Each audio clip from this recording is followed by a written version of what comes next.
Well, hello, YouTube people. I had already made this video and posted it, but then I was told that the group that I wanted to promote, she had to change her name, and I understand why she did it. So, I have nothing but admiration for somebody who is that socially aware to realize that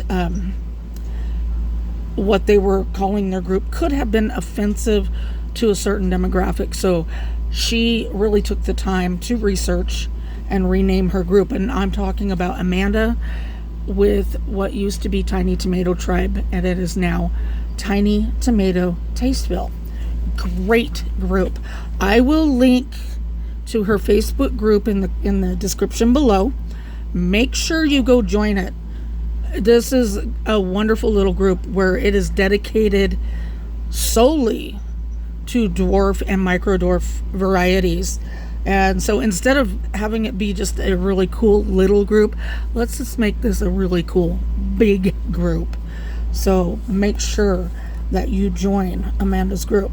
I will also link to her Facebook, or not her Facebook, excuse me, I already said that, to her YouTube. And also she started a blog.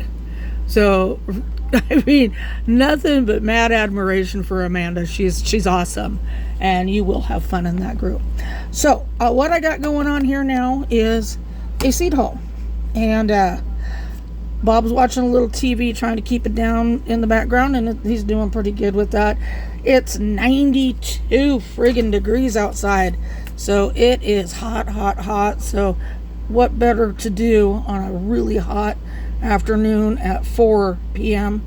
than to do a seed haul video and catch everybody up with some of the stuff that I'll be planting in my 2025 garden. And so without further ado, some of this is not seed haul. Some of this was a prize from Amanda's group. Actually from her YouTube channel. So that was pretty cool. So my birthday was last week. And she sent me this little happy birthday, Lori, Tiny Tomato Tribe. Cute little guy. And then she sent me, what is this? Strong Boy Red? Yeah, Strong Boy Red. And Silvery Fir Tree, which I did not have either one of those varieties. So that's very cool. Thank you for that. And that was a great birthday present. And then I watched, I believe it was her first live video with Callie. And Callie's a Facebook friend of mine. She's also in Heirloom Tomato Addicts Anonymous. And these two together, these videos are so enjoyable for me. Absolutely love watching them. They do these once a week, and I look forward to them each and every week. So make sure you tune in for that, and she will put a notice up. So subscribe to her channel, and she'll put a notice up letting you know well in advance that she's getting ready to do the live chat. They're great. So I did it. I watched the first week, and she was doing some seed contests, and lo and behold, I won one of them. That was pretty cool. I thought that was just great. And so here is what I won. And these are super cool. These are Baker Creek Paxa seeds. These are Coreopsis Incredible Dwarf Mix. And people that know me, I think those are so cool. They look like a painting. People that know me, I'm not big on decorative flowers. However, I want to start planting more of them. And there's a good start. I'll put that with my poppies and stuff. Primo. Thank you. Love it. And it does. They do. That looks like a painting. Along with that came wild Zatar oregano. This is so cool. And you know what's funny is Amanda had no way of knowing this, but I can't get enough oregano. I need to plant out tons and tons and tons of it because we feed it to our poultry flock. So my guineas, my turkeys, and my chickens, we feed them a lot of fresh oregano. And I'll also dry it and feed it throughout the winter. But this way, they don't get as sick, and we don't have to resort to using antibiotics or anything else on them, because this will keep them healthy. And she sent me a tomato variety, and I have over 1,600 varieties in my collection. I didn't have this one, so this is very cool. So, like, she sent me a birthday present with 2 varieties that I don't have. And then I didn't have this one either, Agripoli di Inverno. And these are small grape-style tomatoes. They're from Italy, and you make sun-dried tomatoes with them. And so, like I said, my birthday was last week. It was Thursday. I turned 55 years old. Friggin' double nickels. Anyhow, for my present, I chose to get, it's like a fabric, like parachute material, I want to say it is. And it's got, I think, 4 levels in it. And it's netting. So it's a herb dryer or whatever dryer. You could even dry, oh hell, underwear in this thing. But no, this is for my herbs and stuff. Anyhow, I can use that to make some sun-dried tomatoes. And that's very cool. And thank you so much, Amanda. I love, love, love that. And then I got Luann mail. Luann is in Heirloom Tomato Addicts Anonymous. And she just has the best packages of seeds and just sends the best seed mail ever. This is Luann's seed mail. And then she also prints out stationery and envelopes that match these. It's just always a joy to get something from Luann. Zoichka want to grow that really bad. And I did have seeds for it, but I can't find them anywhere, so I think I gave them away. And this was on my want list forever. Striped German. These are so cool. Love it. Then I wound up planting out my remaining seeds of these 2 bean varieties. So I jumped on and I ordered them so that I have them for next year. And this is Calypso. You might have heard these also called yin yang beans or orca beans. And one of my staples every year that I plant, Tanya's pink pod. Gotta have them. So that was my uprising order right there. This starts my seed orders. I ran smooth out of dragon tongue beans. Didn't want to spend the $4 because it's like, what in the world? They're, whoa, I'm dropping seeds here. Hang on. Oh, wow. Falling all over. 1 second. What in the world there, Baker Creek? Why are you making stuff so expensive? And I don't know why they are, but they are. And it's driving me nuts. Let me get these into some kind of order here.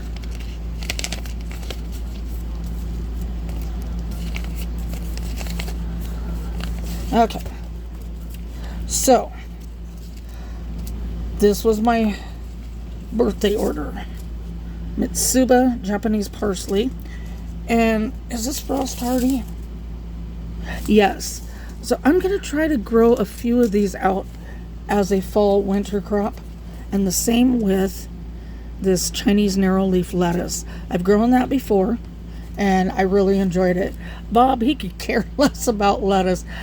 As long as it wasn't iceberg, Bob does not care about lettuce. It's a base for a salad as far as Bob's concerned, correct? That's a fact, he says. I, however, love different lettuces. The more bizarre they are, the better I like them. And this took the cake. And I grew that in 2021, and it did phenomenal. I actually had this go right through. We had record-breaking temperatures that year where we had, was it 4 days or 3 days of a heat wave? We were under a heat dome, and we got up to like 113 in Western Washington State. It was unheard of. I was growing in a shady spot. These went right through it, no problem. I also picked up some Strawberry Fields Gomphrena. I'm going to get another couple varieties, I think, from them. These are edible, and I can use those to make tea with. Not to mention, they're just cool looking. And then one of my admins, Rita, in Heirloom Tomato Addicts Anonymous, had posted that she had made a fermented hot sauce with this pepper variety. And I had traded for it several times, gotten it on a wish list, and I just wanted to make sure that I had viable seeds for next year, because I'm going to plant several plants of it, because I need a good amount of it, and I want to make a couple quarts of this hot sauce, and that would be a Sugar Rush peach pepper. This I grew in 2019, and I had it in a too small wooden planter box. I got it to winter over. It lasted me almost 3 years before we wound up like just tossing it, because it just had gone to seed so many times, and it was so root bound in that box. I mean, when we pulled it out, it was nothing like if you picked up, like if you've ever gotten sod in a roll, that's how that came out of the box. It was so root bound. And that's Chinese pink celery. And my review of this is on Baker Creek's website. This tasted just like celery. It was really cool looking. However, because I think it was in such a small container, it was the wrong size of container for it, the stalks were really super tough. Hey, Bob, could you go put the tarp down in front of the peacocks? So anyway, it was really super tough. So what I would do is I would just cut the outer stalks like a cut and come again type of deal, and leave them in long pieces timed together, and just use them like a bouquet garni in soups and stews or whatnot, anything that was cooked. And so we would get the celery flavor, but we wouldn't have to try to eat that tough celery. The leaves were good. They were nice and tender, full of celery flavor, but the stalks were just tough. So that's what I did. And then the leaves, I think I wound up dehydrating a bunch of those also, and powdering them up for like celery salt. And it was good. So I want to do this again. Bob got me another raised bed for my birthday. Excuse my hands, they're just terrible. For my birthday. So this new raised bed is 5 foot long by 2 foot wide by 1 foot deep, another galvanized. We're gonna have quite the galvanized raised bed garden out there. It's gonna look really cool. Anyhow, I can like plant these along the edge or what have you, and I can actually get some celery. I've got some of their red celery and the Chinese white celery, and all I needed was this. I need to get some that Pascal golden celery too. And then I'll have celery of all colors. But I love celery. I could eat it every day. I found this squash. This was a new variety to Baker Creek, Niçoise. It's a French variety. And it's an 85-day. And it's kind of reminiscent, I guess, of a kombucha. Or kombucha. Or however you say it. I don't know. But that'll be a good squash. And no place had these in stock, because I really did not want to pay $4 for a pack of these seeds. It just did not. But I had to bite the bullet and do it. These are my favorite type of these. So I got some golden beets. I also still got Badger flame beets too. I'm planting those out next year. I'm going to put them out here in the raised beds.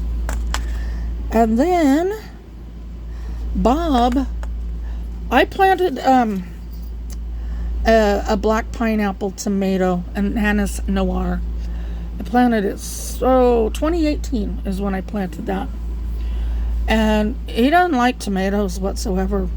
And he tried that, and he just, every year since then, are you going to plant an Anise Noir? Well, I just didn't get the seeds. I didn't get the seeds. So I finally got the seeds. So next year he's going to get his Anise Noir. And then, of course, Baker Creek gives you free seeds. And I got Brad's Atomic Grape as a free gift. Which I hear these don't taste very good, but dang, they look cool. They'll be a good seller. And then I got coral carrots as a free gift, which is way cool. Carrots are always welcome in our house. And the reason being is we don't eat a lot of raw carrots. We just don't. But what I do with them is we'll grate them up on the, using the cheese grater, and the birds will eat them. They're actually really healthy for the birds. And if you feed your birds a lot of carrots and beets and so forth, that's when they get those really deep golden yolked eggs. Cool as hell. So we'll do that and we'll freeze them. And then in the wintertime, we can make them a warm mash with oatmeal, some of the blackberries that we're going to forage, because I mean, we got 50 acres of nothing but wild blackberries around here. And then we can put in some of the carrots, just stuff like that. And it will stretch our food bill because, I mean, I'm telling you, our birds are expensive. We switched everybody over to all flock, but we have to add calcium for the hens and for Jerry and all the females. So we have to add the calcium. I mean, and all of this costs money. So there's all flock, there's scratch, the calcium. What else gotta buy for them? Sunflower seeds, the black oil sunflower seeds, excuse me, got the hiccups a little bit. Their bedding, the shavings for the chickens, straw for the geese and for the peacocks. So it's not a cheap hobby whatsoever.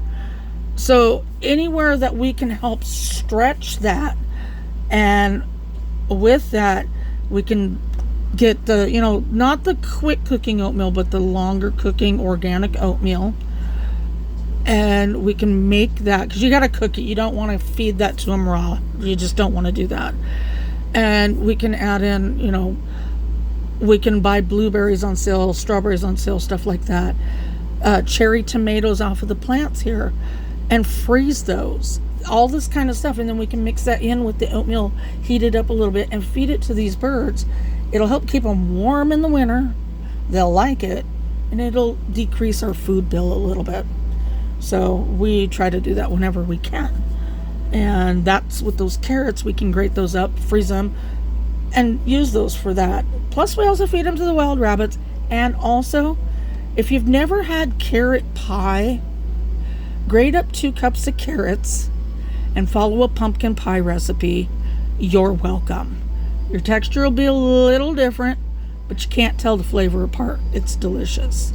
And with that, make sure that you get over to Tiny Tomato Tasteville, sign up and to follow her blog or however she does that, subscribe to her channel, join the group, and let's support each other in the tomato world. We love our tomato neighborhood. And with that, I will sign off. Make sure you give me a like, leave me a comment, and subscribe if you're not subscribed. Later.